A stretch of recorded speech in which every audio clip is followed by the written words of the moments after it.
Evangelija pagal Luką, 18 skyrius nuo 15 iki 17 eilučių. Jėzui atnešdavo kūdikių, kad jis juos paliestų. Mokiniai tai matydami draudė. Bet Jėzus pasišaukęs vaikučius tarė: leiskite mažutėliams pas mane ateiti ir netrukdykite jiems, nes tokių yra Dievo karalystė. Iš tiesų sakau jums, kas nepriims Dievo karalystės kaip kūdikis, niekaip neįeis į ją. Tai buvo Dievo žodis. Amen.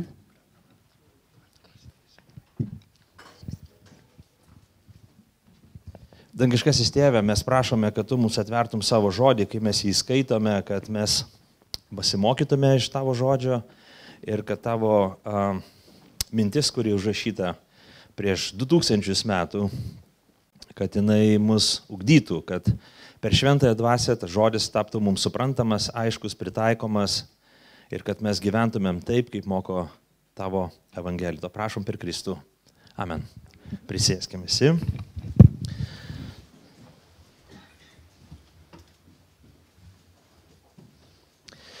Taip džiugu, kad mes turime tarnystės ir misijas, kad mes tarnaujame žmonėms, ne tik tai savo gyvename, bet kad galime ne tik kalėdiniu metu, norisi, kad tai darytumėm ne tik kalėdiniu metu, bet mes tai stengiamės ir daryti, tarnaujame žmonėms, kuriems Dievas atveria galimybės tarnauti. Taigi labai džiaugiuosi kiekvieną misiją, yra labai gerai, kai mes peržengiam savo ribas, savo egoizmą, žvilgsnį į save ir tuomet mes tarnaujame.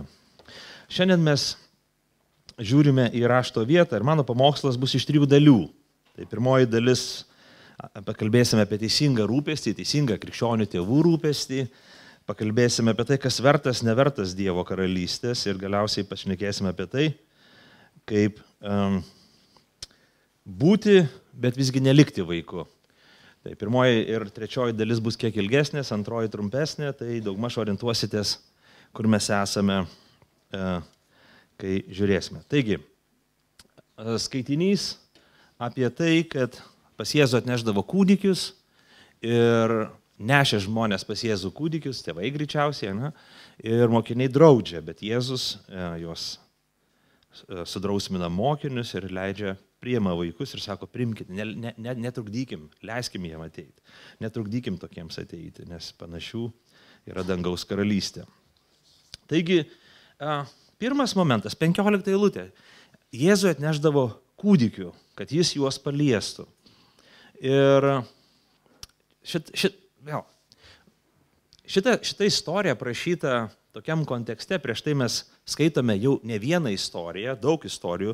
Lukas aprašo, kad Jėzus pasako, kas yra dangaus karalystė, į ką jį panaši ir kaip mums ją reikėtų suprasti, kas į ją pateks. Taigi šiandieninis tekstas irgi kalba apie tai, apie Dievo karalystę, kas į ją pateks, kokias kvalifikacijos turi atitikti žmogus. Ir jeigu, pavyzdžiui, prieš tai buvusios istorijos, daug istorijų, kurias aprašo Lukas, mes nerandame kitose evangelijose, Morkaus, Mato, tai apie šitą istoriją rašo visi 3 tie vadinami sinoptiniai evangelistai, Morkus, Matas ir Lukas pasakoja. Tekstai kažkiek skiriasi, šiek tiek detalių, paskui atkreipsim dėmesį kai kurias, bet iš principo jie pasakoja apie tą pačią istoriją. Manoma, kad žydams tai buvo įprasta, tuometinė kultūra buvo labai religinga kultūra. Dėl to tikėjimas jiems buvo svarbus, tai buvo vienas iš ašinių tuometinės kultūros dalykų. Dėl to žydų tėvai vesdavo vaikus į sinagogas, nuo mažų dienų vesdavo, pratindavo juos prie religinės aplinkos, terpės ir tada jie norėdavo, kad Dievo žodžio mokytojas, sinagogos vyresnysis, rabinas, mokytojas, praeinantis mokytojas, ar ten gyvenantis, jisai darytų poveikį vaikams, kad jis juos ugdytų, tos vaikus ugdytų, laimintų juos, tarnautų ir taip toliau ir panašiai. Taigi tai buvo toksai rutininis dalykas, įprastas toj kultūrai reiškinys, nebuvo kažkas išskirtinio, ypatingo, Jėzus yra mokytojas, jo klausosi daug žmonių ir tėvai galvoja, reikia man nuvesti savo vaikus ir jie tai darydavo. Taigi jie atiduodavo vaikus kad mokytų įstatymo, kad ugdytų gyvenimo būdą, kad dėktų, vadinkim, tas judaizmo vertybės savo vaikuose. Taigi, kas paveldės Dievo karalystę? Ar mano vaikai paveldės Dievo karalystę? Žydams kilo tas klausimas. Dėl to jie norėjo, kad jų vaikai augtų Dievui tą pritinkančių būdų. Sakoma, kad žydai melsdavosi, rabinai melsdavosi tokia panašia malda iš kelių dalių. Pirmoji dalis būdavo tai, kad vaikas pažintų Dievo įstatymą, kad pažintų, gilintųsi į jį ir suprastų jį, kad jį vykdytų ir galiausiai, kad gyventų, darytų gerus darbus, gyventų pagal Dievo valią. Taigi, tikslas labai geras. Čia įdomu tai, kad Matas ir Morkus savo pasakojime, jis kiek skiriasi nuo Luko užrašytos, jie rašo, kad atvedė vaikų, bet Lukas rašo, kad čia yra ne vaikai, bet kūdikiai, žindomi kūdikiai, ženkliai mažesni vaikai. Taigi, kūdikiai, aišku, tuo metu krūtimi maitindavo vaikus ne iki metų, bet ilgesnį laiką, keletą metų, bet mes įsivaizduojame, Lukas rašo, parodydamas, kad ne tik atvesdavo vaikų, bet galbūt ir atneždavo juos pas Kristų, nes jie buvo greičiausiai visai maži vaikeliai. Ir čia labai geras pavyzdys, priminimas mums krikščionim, kad mums turėtų rūpėti mūsų vaikai. Ir ne tik mūsų vaikai, bet pirmiausia, turėtų rūpėti mūsų vaikai. Mums turėtų rūpėti mūsų vaikų išganimo klausimas. Mūsų vaikų evangelizavimas, ar mes evangelizuojam savo vaikus, ar krikščioniškai juos ugdome. Įstatymas Senajame testamente, 11 skyriui, pakartoto įstatymo knygui, sakoma, įsidėkite šiuos žodžius į savo širdį ir sielą, nešiokite juos kaip ženklą ant rankų ir ant kaktos, mokykite jų savo vaikus, kalbėkite apie juos, sėdėdami namuose, eidami keliu, gulėdami ir keldamiesi.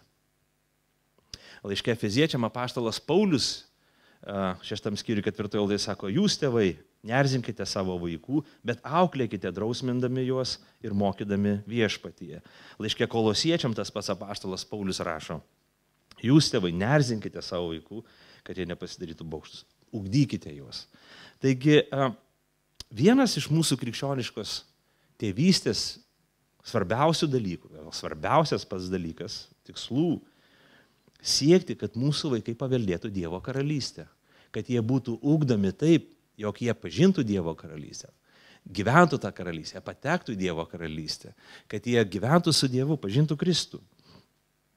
Taigi mes keliam savo tikslą, mes turim kelti savo tikslą, mes bažnyčiai turim priminti ir priminti nuolat, tai ypatingai, kai Evangelijos tekstas mus ragina ir kalba mums, kad mes to nepamirštumėm, tarnaukim vaikams, darbuokimės dėl to, kad vaikai pažintų Evangeliją, kad pažintų Kristų, kad jam pavestų savo gyvenimą, mūsų vaikai, kad mūsų vaikai būtų išganyti, kad per Dievo žodžio mokymą, per visą gyvenimą trunkančią mokinystę, tie vaikų gyvenimai transformuotųsi, būtų atnaujinami Kristuje, kad vaikai gebūs būti gyventi Dievo valia šitam 21 amžiui. Panevėžy, ar ten, kur pasaulis gyvenimas juos nuveda, bet kur, bet kad gyventų Dievo valia, kad rūpintųsi Evangelijos skelbimu, kad rūpintųsi bažnyčios statymu ir gerais darbais, kad pašlovintų savo tėvą, kuris yra dangui. Tai labai svarbu. Tai svarbu, tai turėtų būti pirminis mūsų kaip krikščionių tikslas.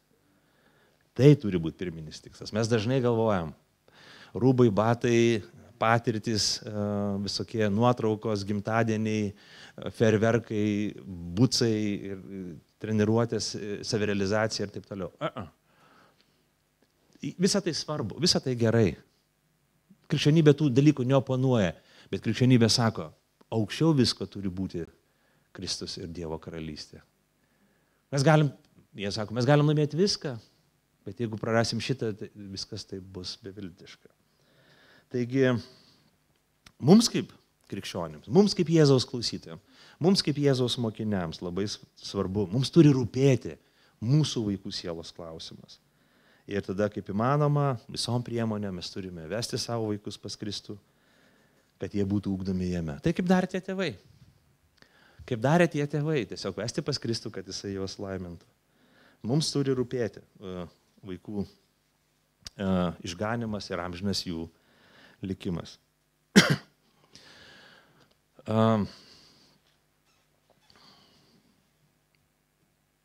Ko mes galėtume pasimokyti savo šitoj situacijoje ir istorijoje?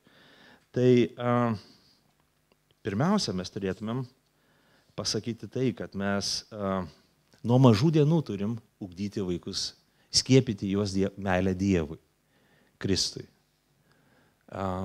Nuo mažų dienų. Ir daug autorių vis tiek mini kalba apie tai, kad kuo mažesnis vaikas, tuo jisai labiau atviresnis tikėjimui, dvasiniai tiesai, evangelijai, maldai, krikščioniškai žiniai, giesmiai ir tam mokymui, evangelijos skelbimui.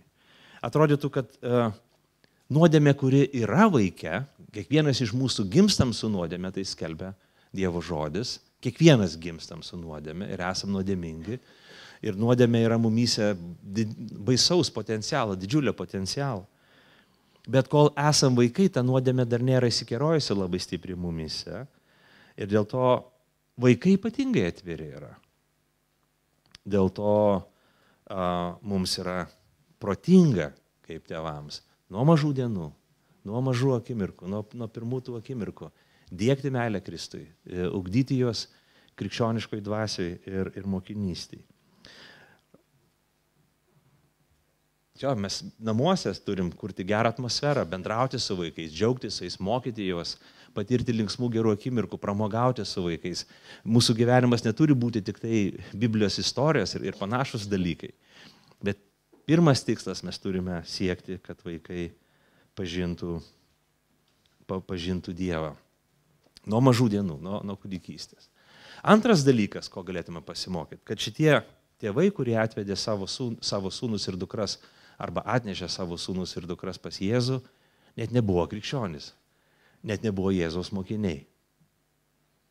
Jie buvo tiesiog žmonės, kurie matė rabiną, matė mokytoją, matė Dievo žodžio skelbėją, kuris surenka mines ir jie galvo, reikia atvest pas jį, nes jie nuolat tai darydavo, vesdavo savo vaikus, kad kažkokie tai Dievo žodžio tarnai laimintų jų vaikus. Taigi čia įdomus dalykas, kad Jėzus atveria savo ranką, savo širdį visiems vaikams, kurie ateina pas jį. Čia labai svarbus dalykas. Jis nesako, o tu bažnyčios narys esi? Kurios bažnyčios narys esi? Ne tos, sorry, nelaiminsiu tavęs, ne. Tau tėvai mačiau neaukoja pinigų, ne. Tokia eilės galą, jeigu liks laiko tada. Ne, visus, Jėzus priima visus. Jėzus ištiesia rankas, Jėzus atveria savo širdį visiems vaikams. Ir čia žiūrėkime, mes turėtumėm pasimokyti iš mūsų viešpaties, mes turim stebėti mūsų atpirkėją, stebėti meilę, kuris įkūnijo ir mokytis iš jos, nes Dievas nori, kad mes lygiai taip pat būtumėm atviri visiems vaikams. Visiems vaikams, ne tik savo vaikams. Ir pagonys myli savo vaikus, šiaip jau, jeigu ką. Įsijunkit Instagramą, pamatysit kaip. Geriau negu jūs. Dažną kartą. Geriau negu krikščionis. Labiau negu krikščionis. Bet krikščionis mokosi mylėti savo vaikus ir lygiai taip pat svetimus vaikus. Atverti savo širdį jiems. Tarnauti jiems. Evangelizuoti juos. Krikščioniškai ugdyti. Juos laiminti. Štai yra mūsų tikras krikščioniškas tarnavimas. Jėzus žiūrėjo į vaikus, Jėzus žiūrėjo į tuos, kurie ateina pas jį, neišskirdamas tų vaikų, iš kur jie yra. Petro vaikai ar nežinau, Juozo vaikai. Jis juos tiesiog laimino. Taigi mes esam pašaukti kaip Kristus, kaip čia sako, paliesti.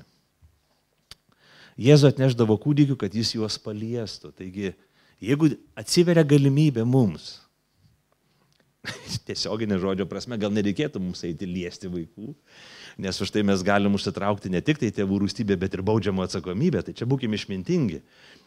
Bet jeigu atsiveria galimybės, jeigu tie vaikai atsiranda mūsų kieme, mūsų darže, mūsų namuose, mūsų aplinkoje, duokim jiems širdį, atiduokim jiems širdį, palieskim juos, tarnaukim jiems, perteikim jiems Dievo žodžio tiesą, perteikim jiems mokykim juos šventumo, teisumo, tinkamo gyvenimo, rodykim tinkamo gyvenimo, dievoto gyvenimo, krikščioniško gyvenimo pavyzdį savyje. Tiesiog prisilieskim prie jų, nes Jėzus toks buvo. Trečias dalykas, kas manau labai svarbus prie šito. Ar tai nėra mūsų bažnyčios pašaukimas ir dovana, man pasakykit, broliai seserys?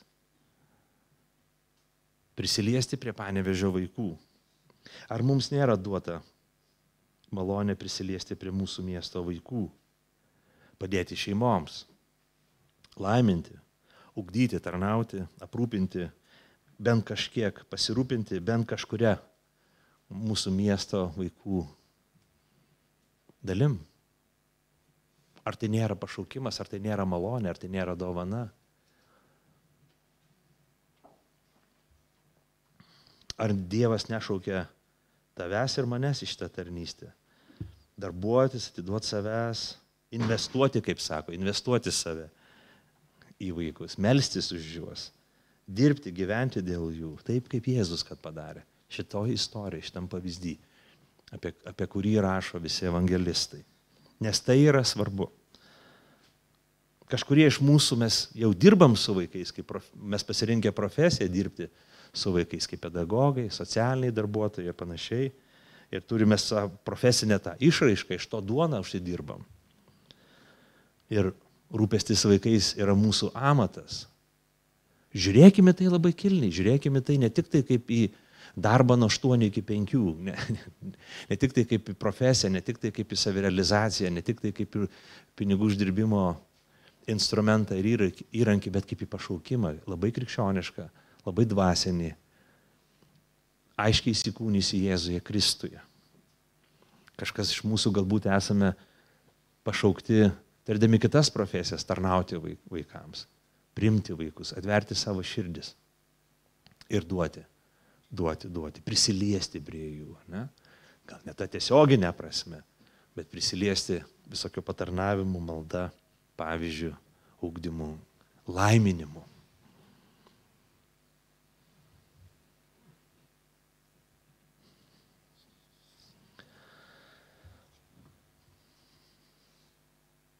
Mokiniai tai matydami 15 eilutė 2 dalis, sako, draudė.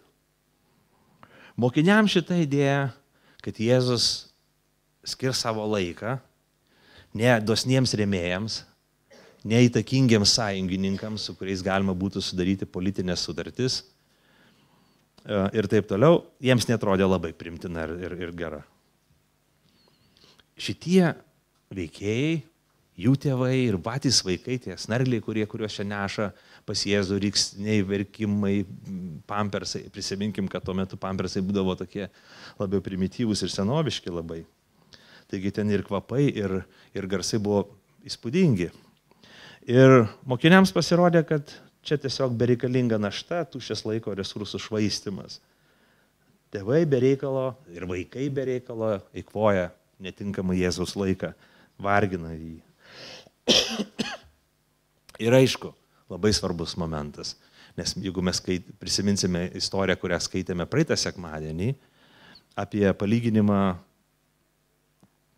apie 2 maldininkus, vieną fariziejų ir kitą muitininką, kurie meldėsi šventykloj. Ir fariziejus buvo savo labai patenkintas. 11 eilutė sako, dėkoju tau Dieve, meldėsi taip, kad nesu toks kaip kiti žmonės, plėšikai, sukčiai, svetimautojai, arba kaip šitas, štai šitas muitininkas. Aš pasninkauju 2 kartus per savaitę, duodu 10 nuo visko, ką įsigyju. O muitininkas atogiai stovėdamas nedrįso nė akių pakelti į dangų, tik muždamasis į krūtinę maldavo, Dieve, būk man gailestingas, nusidėli. Sakau jums, šitas nuėjo į namus išteisintas, o ne anas. Kiekvienas, kuris save aukština, bus pažemintas, kuris save žemina, bus išaukštintas. Taigi, žiūrėkim, ir iš karto istorija apie tuos vaikus. Mokiniai galvoja, šitie vaikai nenusipelnė būti su Jėzumi. Jie neverti būti su Jėzumi. Tegul eina į savo kaimo sinagogas, ten tos rabinus ir sinagogų vyresniuosius, tegul terlioja, tegul jų laiką ir gaišina. Kodėl? Mes einame į Jeruzalę. mes turim svarbesnių dalykų. Yra labiau nusipelniusių žmonių ir mūsų galva tie žmonės turėtų ir atimti Jėzaus laiką. Nes mes galvojame apie didesnius dalykus, negu čia kažkokie vaikai. O dar neaišku, ar jie visi išgyvens, nes mirštamumas didelis, apskritai kuo jie taps. Susitelkime tai, ką mes turim padaryti.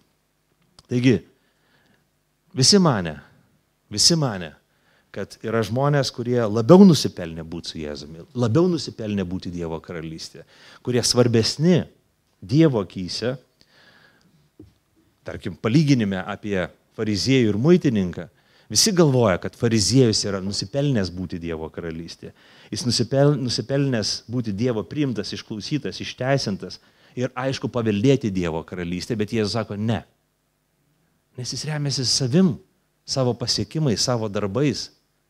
Jis padaro daug darbų, neįtikėtinai daug, jis labai religingai aktyvus, bet savo širdys pilnas puikybės. Jie sako, ne, išteisintas išeis tasai, kuris atgailavo. Mokiniai vadovaujasi tą pačią idėją, kad pas Jėzų patekti turi tie, kurie nusipelnė. Ko gali būti nusipelnę vaikai? Tik 21 amžiuje mūsų vaikai nusipelno bet ko. Jie paima kokią nors teplionę, kokį nors daiktą, kas spalvą išskiria, maskatuojant popieriaus lapą ir sako, koks šedevras, kokia geniali mintis, kaip tiksliai parinktos spalvos ir taip toliau. Ir sako, reikia parduoti labai brangiai. Arba turi visi laikinti mano Facebook'o profilį ar Instagram'o. Bet iš principo tai nėra kažkokios vertės.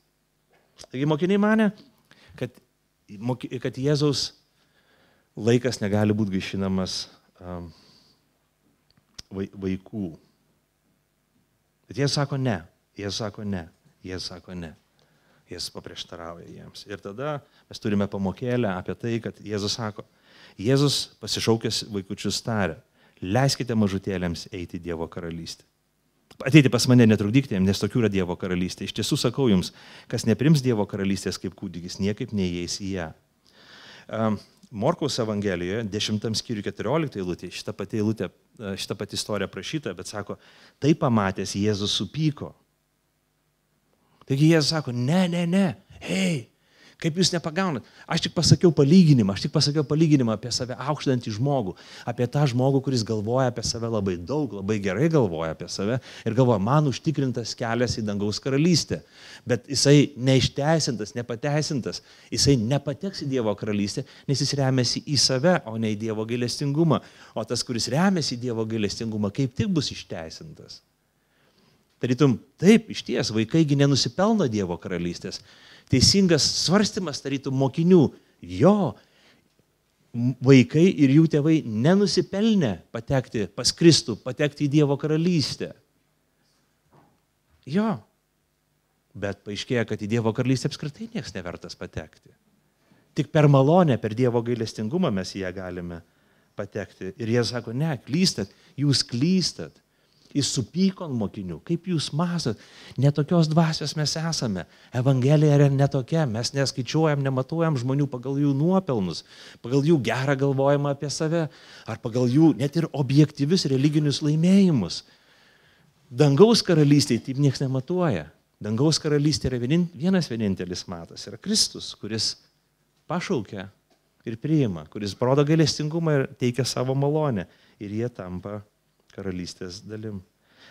Taigi, Evangelija moko, kad Dievas priima vaikus ir kūdikius. Jo žinia, leiskite mažutėlėms ateiti pas mane. Jėzaus mokiniai negali dėti kliučių ateinantiems ar atnešamiems vaikams. Atvirkščiai mes turime tarnauti taip, kad patys mažiausi, patys silpniausi, patys neverčiausi galėtų ateiti į Dievo karalystę. Taigi, dažnai, kai mes galvojam apie Evangelijos skelbimą ir liudymą, dažnai galvojam apie tai, kam galima būtų paskelbti Evangeliją, mes išsirenkam žmonės, kurie būtų verčiausi ir susikuriam savo sąrašus.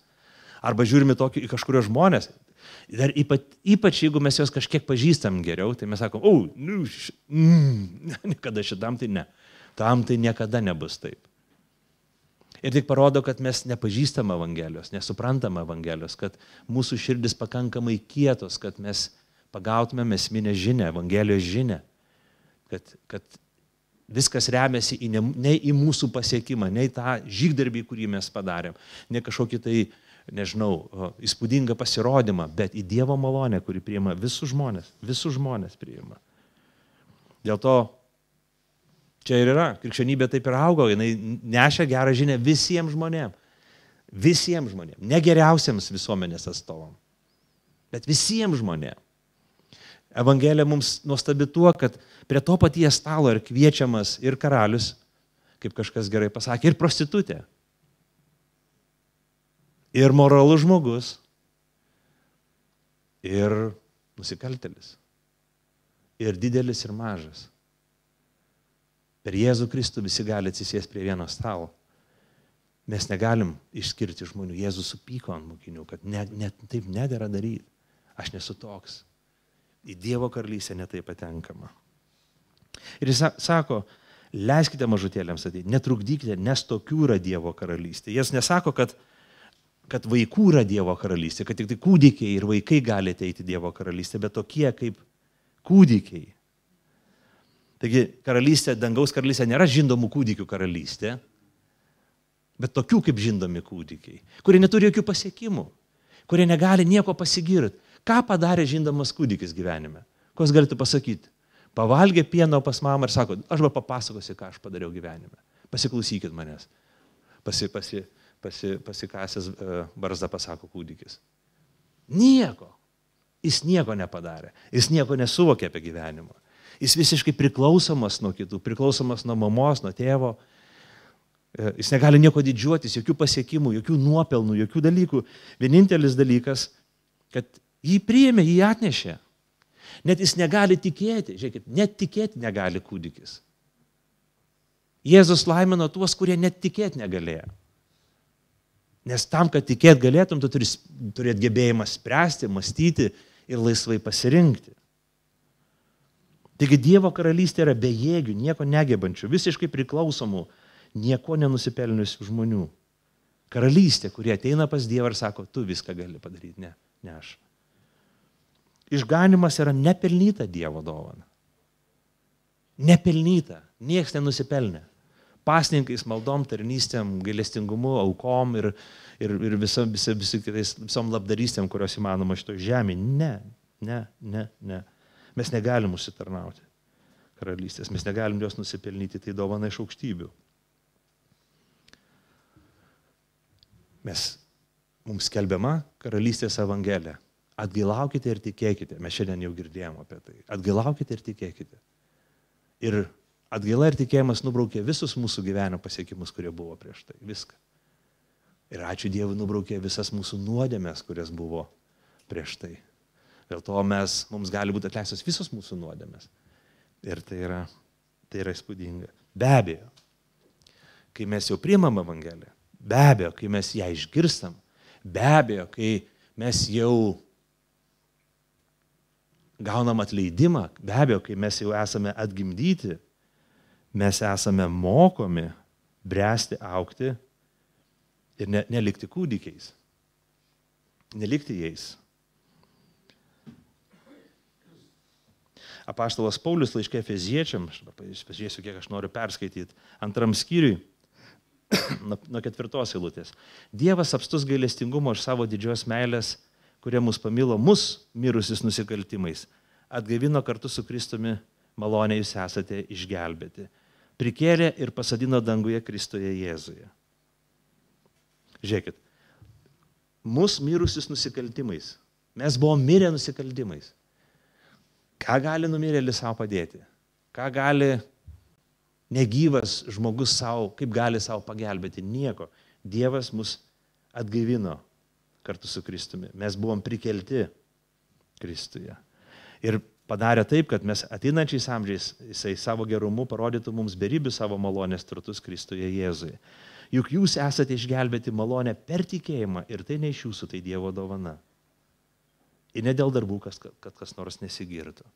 Taigi, Dievas mums duoda šitą dovaną, Jokių darbų, jokių nuopelnų. Jis mus pažadina tikėjimui. Net pats tikėjimas yra dovana, kurią jis mums duoda. Gelbstintis tikėjimas yra Dievo dovana, kuri mums duota.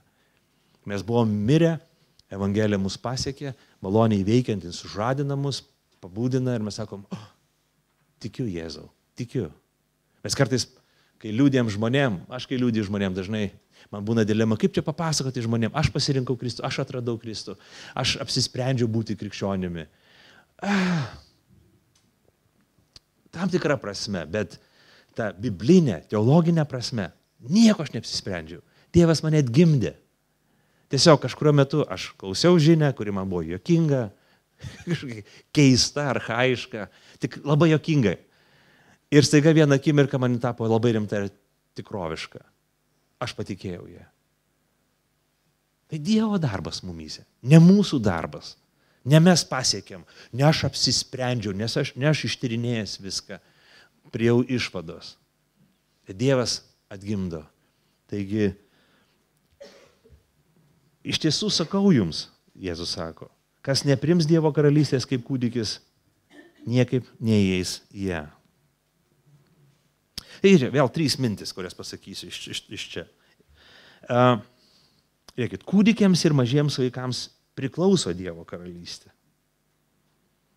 Mes kaip krikščionys turime įsitikinimą, kad kūdikiai, vaikai, maži vaikai, kol jie neturi to gebėjimo skirti, kas gera, kas bloga, kol jie neturi gebėjimo prisimti atsakomybės, jie priklauso Dievo karalystei.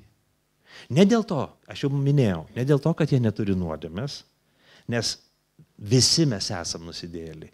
Ne kažkuriuo metu įgyjam adomišką prigimtį, kai iš bufeto nudžiaunam bandelę arba kai nugeriam draugo kisielių. Ne, mes ją gaunam su prigimtim, mūsų prigimtis yra sugadinta. Taigi mes visi nusidėjėliai, visi esam Adomo arba Ievos sūnus ir dukros, turim tą prigimtinę nuodėmę, kiekvienas, Biblija apie tai kalba. Bet kol mes esam kūdikiai, kol mes esam vaikai, mes visiškai negabūs esam vertinti, suvokti, kaip rašte ne vieną kartą pasakyta, atskirti kairę nuo dešinės. Vertinti mes negabūs esam. Tai reiškia ir pasirinkti negabūs. Tai reiškia ir atsakyti už savo veiksmus negabūs. Todėl mes turim tą įsitikinimą, kad tie vaikai, jeigu jie mirtų, arba kai jie miršta, nes vaikų daug miršta, dabar mes šiuo metu galbūt turim tą mirštamumą vaikų nedidelį, lyginant su tuo, ką turėjom ištisais tūkstantmečiais, mes turim įsitikinimą, kad jie yra išganyti ir išgelbėti, jie patenka į Dievo karalystę, jiem priklauso Dievo karalystė. Jie, prisiminkime, kai pas Jėzų atėjo kūdikiai, kuriuos jisai priėmė, jie atėjo be tikėjimo. Jie neturėjo savy tikėjimo. Taip ir tie kūdikiai, kurie siubuoja ant mamos rankų, bando kažką suvokti, žiūrėti, koks šiandien žmogus šalia jo, apie tikėjimą, mes galim išvelgti tikėjimą, ten pamatyti, apsisprendimą, svarstymą apie laisvą žmogaus valią, prigimtį ir pasirinkimus, bet vaikai to nedaro. Ir jiem priklauso karalystė, nes Dievas yra gailestingas, teisingas, teisingas teisdamas, bet taip pat ir teisingas spręsdamas, nes vaikai neturi pasirinkimo. Tai paguoda mums visiems, ypatingai tiem žmonėm, kurie yra netekę savo vaikų, kūdikių, kurie patyrė persileidimą. Tai didelė paguoda, kad Dievas tiems vaikams turi išganimą. Kažkas yra pasakęs, kad prisikėlime dangaus karalystėje greičiausiai vaikų, kurie pateko į karalystę, bus daugiau negu krikščionių. Taigi tai paguoda. Būkit paguosti to žinios. Karalius Dovydas neteko 2 savo sūnų, jis turėjo daug vaikų. Čia kažkur pasirašęs aš turiu, 2 Samuelio knygoje aprašoma apie tai, kaip jisai netinkamai elgėsi ir jisai sugulė su svetima moterim, ko negalėjo daryti. Moteris pastoja, jisai kitų rankomis nužudo jos vyrą, bando prislėpti, susituokė su tą moterim, bet Dievas tai pamato, tarsi jis uždengia tą nuodėmę ir jie susilaukia vaiko. Ateina pranašas ir sako, klausyk, tu nusidėjai, kadangi tu karalius, tu neši atsakomybę ne tik už save, bet ir visą šalį, to tavo vaikas mirs. Ir Dovydas rauda. Dovydas atgailauja, pripažįsta savo nuodėmę, kaip karalius jis galėjo tam pranašui nunešti galvą. Bet jisai atgailauja, jisai ateina pas vaiką, vaikas suserga. Ir jis 7 dienas pasninkauja, nevalgo, guli ant žemės, neišeina į žmonės. Ir visi bijo, karaliaus namiškiai bijo, kas čia dedasi su juo. Po 7 dienų kūdikis miršta. Ir tarnai bijo pasakyti, sako, jie galvoja, jeigu tam vaikui gyvam esant jisai va taip elgėsi, tai ką jis padarys, jeigu sužinos, kad vaikas mirė. Jis padarys savo gal, jis nusižudys greičiausiai iš savo tokios psichinės būsenos. Ir jie bijo pasakyti, karalius pamato, kad kažką tarpusavį kalbasi, tarnai ir klausė, ar vaikas mirė. Jie sako, taip. Ir Dovydas atsistoja. Dovydas eina nusiprausia, apsirengia naujais rūbais, švariais rūbais ir eina į šventyklą pagarbinti Dievo. Grįžta iš šventyklos ir jisai ateina, pradeda valgyti, grįžti į gyvenimą, eina paguos savo žmonos. Tos žmonos, su kuriais padarė nuodėmę. Ir tarnai klausė, kas čia nutiko, kodėl taip elgiesi, kaip čia taip yra. Kaip čia taip, tu atvirkščiai elgiesi negu visi žmonės, kad elgiesi. Dabar atsako Dovydas, 2 Samuelio 14 skyrius 23 eilutė. Dabar jis mirė. Tai kamgi man dar pasninkauti? Ar aš galiu jį susigrąžinti? Aš nueisiu pas jį, bet jis nesugrįž pas mane. Dovydas, gyvenęs 1000 metų iki Kristaus, jis jau turėjo viltį ir žinojo, aš nueisiu pas savo sūnų. Aš tarnauju Dievo karalystėje. Aš nusidėlis, bet Dievas maloningas, Dievas gailestingas, net man nusidėliai. Ir mano vaikas, kuris nekaltas, kuris mirė dėl mano nuodėmės, mirė dėl sugriauto pasaulio pasiekmių, jis yra ten, kur aš nueisiu pas jį. Yra prisikėlimo viltis. Taigi, kaip ir visi žmonės, taip mūsų vaikai, jeigu jie gimė mirė kūdikiai, jie turi išganimo viltį. Antras dalykas, ką norėčiau pasakyti šitoje vietoje, tai kad mes, kadangi vaikai, žiūrėkime, vaikai, aš jau minėjau, maži vaikai atviresni Dievo maloniai, maži vaikai atviresni tai žiniai apie Kristų, tikėjimui apie Kristų. Dėl to, kad nuodėmė yra juose, bet dar nuodėmė nepadarė tiek daug darbo juose. Nepadėjo melui viešėti, suktybei, apgauliai, gėduliams, manipulacijoms, visiems tiem žaidimams, į kuriuos įtraukia nuodėmė. Todėl jie atviresni Evangelijai ir tam palaiminimui, kurį Evangelija atneša. Jie yra kaip tam tikras gipsas, kuris dar skystas, dar kurį galima lipdyti, kaip šamotas ar molis, kurį galima dar formuoti. Jie yra kaip įkaitintas metalas, kurį lengviau kalti ir formuoti. Todėl jį, klausykim, reikia formuoti. Neturėtumėm nusiraminti su mintim, jie jau yra Dievo karalystėje, viskas fainai, bet žiūrėkim, laikas eis ir ta nuodėmingoji prigimtis pradės reikštis juose. Klasta, melas, taip. O mano vaikas tai geras, sako kai kurie krikščionys. Ar tu toks kvailas iš savęs, ar čia išmokai būti? Nei vienas nėra geras. Nei vienas nėra. Net ir tu, broli, arba tu, sesė, nesi geras. Ar nesi gera? Aš dabar suprantu, kad netekau daug draugų. Jūs dabar įsijungsit Facebooką ir atšauksit mane iš draugų. Bet tokia Evangelija, aš nesu geras. Vienas Dievas yra geras. Ir mes tai turime žinoti apie savo vaikus. Todėl mums reikia juos nuo mažumės evangelizuoti. Nuo mažumės juos mokyti, nes jie imlūs. Taigi, žiūrėkim, kol jie yra kūdikiai, čia žiūrėkit, svarbus daiktas, kol jie yra kūdikiai, jiems priklauso karalystė ir be tikėjimo. Bet mes darbuojamės taip, kad kuo greičiau, kaip įmanoma, kuo greičiau, kad jie taptų Dievo karalystės piliečiais dėl tikėjimo Jėzų Kristų. Ar pagaunat mintį? Tai mūsų pašaukimas, tai mūsų darbas, kad jie ne tik sakė, o, toks geras vaikas, aš atsimenu, kalba babutė, kurios vaikui 42 metai, kai buvo mažas prisiglausdavo. Toks, apie ką mes kalbam?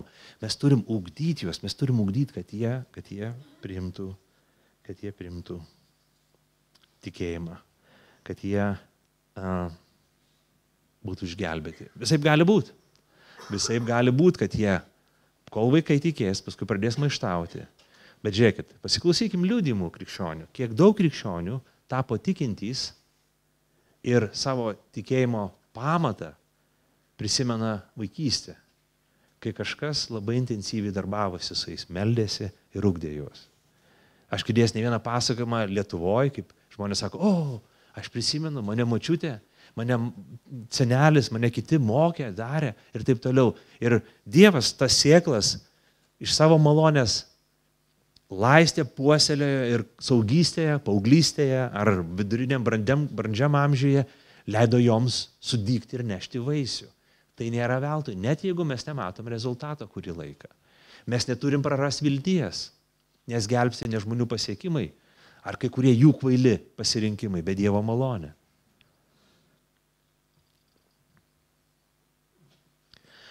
Ir paskutinis momentas. Taigi Jėzus sako, kad mes turime būti kaip vaikai, kad eitumėm į Dievo karalystę, tačiau neturim likti vaikais. Jie sako, visi, kurie yra kaip vaikai ir liks kaip vaikai, tokie biški, ir tada ateis į Dievo karalystę. Tokių biški silpnapročių bendruomenė, tokia, kur apgauna jos lengvai, tokie, naivus, visko tiki ir taip toliau. Ne.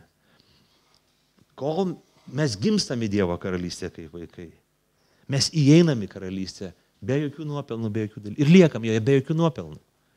Tai amžina sandora, mes už tai amžinai dėkingi Kristui. Nes mes gyvenime kažką gerai padarom, kažką blogai padarom, bet mūsų pasitikėjimas ir saugumas nepriklauso nuo to, kaip mes kokie geri bažnyčios nariai esame ir kaip gerai bėgam krikščionišką bėgimą. Mūsų pasitikėjimas ir saugumas priklauso nuo to, kad Jėzus mirė ant kryžiaus už mūsų nuodėmes ir jis priėmė, atleido mums tas nuodėmes. Ir čia mūsų pamatas, mūsų amžino saugumo pagrindas. Bet Dievas nori, kad mes ką padarytumėm, kad mes subręstumėm, kad mes būtumėm brandus. Ir Evangelija ne vieną sykį, sako, pavyzdžiui, apaštalas Paulius, 1 laiškas Korintiečiams 14:20 sako, broliai, nebūkite vaikai išmanimų. Verčiau blogybė būkite kūdikiai, bet išmanimų subrendę. Laiške Hebrajams autorius, tiksliai nežinom, kas Barnabas ar Paulius jį parašė, 5 skyriui 11 eilutė sako, apie tai daug reikėtų kalbėti, bet jums sunku išaiškinti, nes pasidarėte nerangus klausyti. Ir nors žiūrint laiko, jūs jau turėtumėte būti mokytojai, iš tiesų reikia, kad jūs vėl kas nors pamokytų Dievo žodžio pagrindų. Tapote tokie, kuriems reikia pieno, o ne stipraus valgio. Taigi, Paulius sako, mes geriau blogybę būkim vaikais, bet visų savo gyvenimų, supratimu ir suvokimu mes būkime subrendę. Kitoje vietoje čia laiške Hebrajams sako, žiūrėkit, laikas eina, laikas tiksi, bet paaiškėja, kad šitie krikščionys, kuriems rašomas laiškas, jie ir lieka vaikai. Jie ir lieka tokie naivūs, pasiduoda kažkiems svyravimams, dalykams ir panašiai.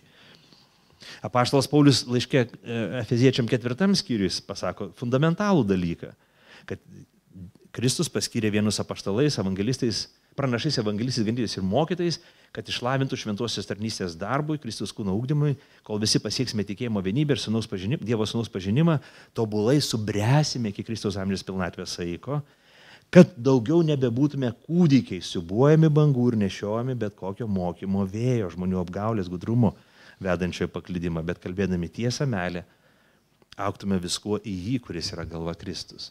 Taigi, žiūrėkim, visa, kas vyksta bažnyčiai, ypatingai, kai kalbama apie žodžio tarnystę ir apie mokymą, visas mokymas bažnyčiai, koks yra ir turėtų būti, kas sekmadienis skelbiama, kas namų grupėse ar pamokėlėse dėstoma, kas seminarijose ar knygose yra išdėstyta, turi turėti vieną vienintelį tikslą - subrandinti tikinčiuosius, kad jie nebūtų naivuoliai, kad nebūtų kūdikiai, kad nebūtų tos amebos, kad nebūtų vienaląsčiai mąstytojai, kurie nemasto nieko. Impulsas pasirodė į tą pusę ir splaukė į tą pusę. Bangelė paputė į tą pusę, pabangavo, vėjas į tą ir jisai pasiduoda viskam, bet kokiam tai jausmui, minčiai, idėjai ir keistoms kažkokioms tai, nežinau, kažkeistiems sumanimams. Ne. Mes įeiname į karalystę kaip kūdikiai, kaip vaikai. Bet karalystėje esame pašaukti augti ir bręsti. Pašaukti esame nustoti valgyti pieną ir pradėti valgyti, vegetarai, atleiskit man, mėsytę. Stipresnį maistą. Taigi, kaip mums augti? Kaip mums reikia augti? Koks kelias, kokiu būdu mes augame kaip krikščionys? Apaštalas Petras labai gerai pasakęs, 1 Petro laiške 2, sako, trokškite tyro žodžio pieno, kad nuo jo augtumėte išgelbėjimui. Aš čia kalbėjom apie pieną, kad pienas nelabai gerai, bet matyti yra, Petras paėmė labai gerą pavyzdį, sako, kad tas tyras žodžio pienas mus augina. Taigi, jeigu norime augti, mes turime būti žodžio žmonės, Dievo žodžio žmonės. Ir jį priimti, jo klausyti, jam paklausti, jį vykdyti. Tai ir asmeninis skaitimas. Tai bendruomeninis klausimas Dievo žodžio. Tai klusnumas Kristui ir jo žodžiui. Tai daug daugiau negu tik paskaitimas švento rašto. Skaičiau, girdėjau, man žinoma. Ne. Tai Kristaus mokinystė. Mes esame pašaukti, gimstami Dievo karalystę ir pašaukti iš karto, pašaukti į Kristaus mokinystę, kuri trunka visą mūsų gyvenimą, kol jis sugrįš, kol mes gyvensim.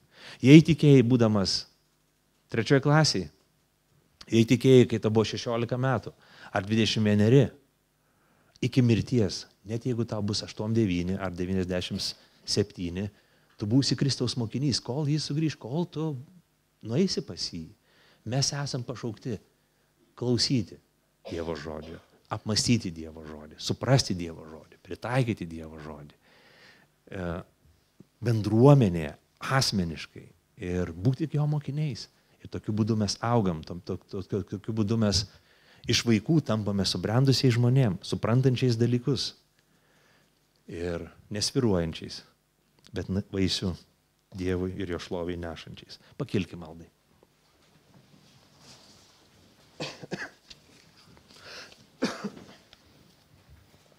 Viešpatie, mes dėkojame tau už tai, kad tu suteiki mums savo malonę skaityti tavo žodį.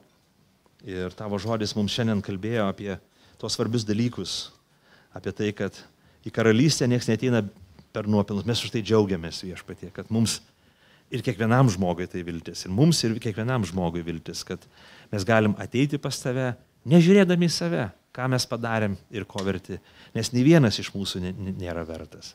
Nei fariziejus daug pasiekęs, nei ilgus metus tarnautojas bažnyčiai, nei kūdikis, kuris ką tik gimė. Bet per tavo malonę tu mus priėmė kiekvieną iš mūsų. Per savo malonę tu mus priėmė, Dieve. Ir už tai mes tave šlovinam dabar ir per amžius tai darysim. Ir pamokyk mus pamokų, kiekvieną galbūt individualiai ir kartu kaip bendruomenė, kad mes būtumėm atviri vaikams, iš tikrųjų atviri vaikams, kad mes rūpintume savo vaikais, jų dvasiniu išganimu ir ugdymu, kad lygiai taip pat mes būtumėm atviri vaikams, kurie nėra mūsų, nėra krikščionių vaikai, bet tu savo malonę jos atvedi, kad mes juos paliestumėm per tarnystę, per žaidimus, per ugdymą ir kitus dalykus. Meldžiu, kad paragintum čia esančius žmonės, brolius ir seseris, kurios galbūt šaukiai ruoši, nuo pasaulio sukūrimo tu juos numatėjai, kad naudotum šitai tarnystėj. Prašau, duok paliūdimą, padrąsinimą kiekvienam iš jų. Ir lygiai taip pat padėk mums, Viešpatie, suprasti, suvokti, kad mes esame pašaukti kaip vaikai ateiti į karalystę ir pasitikėti tavim. Bet tapę tavo vaikais mes pašaukti brandai, augimui, kuris įmanomas tik tai klausant tavęs, paklūstant tau, mylint tavo žodį ir tuos, kurie myli tavo žodį. Tai būna tau garbė. Palaimink savo bendruomenę, kiekvieną čia esantį žmogų, Viešpatie, per Kristų. Amen.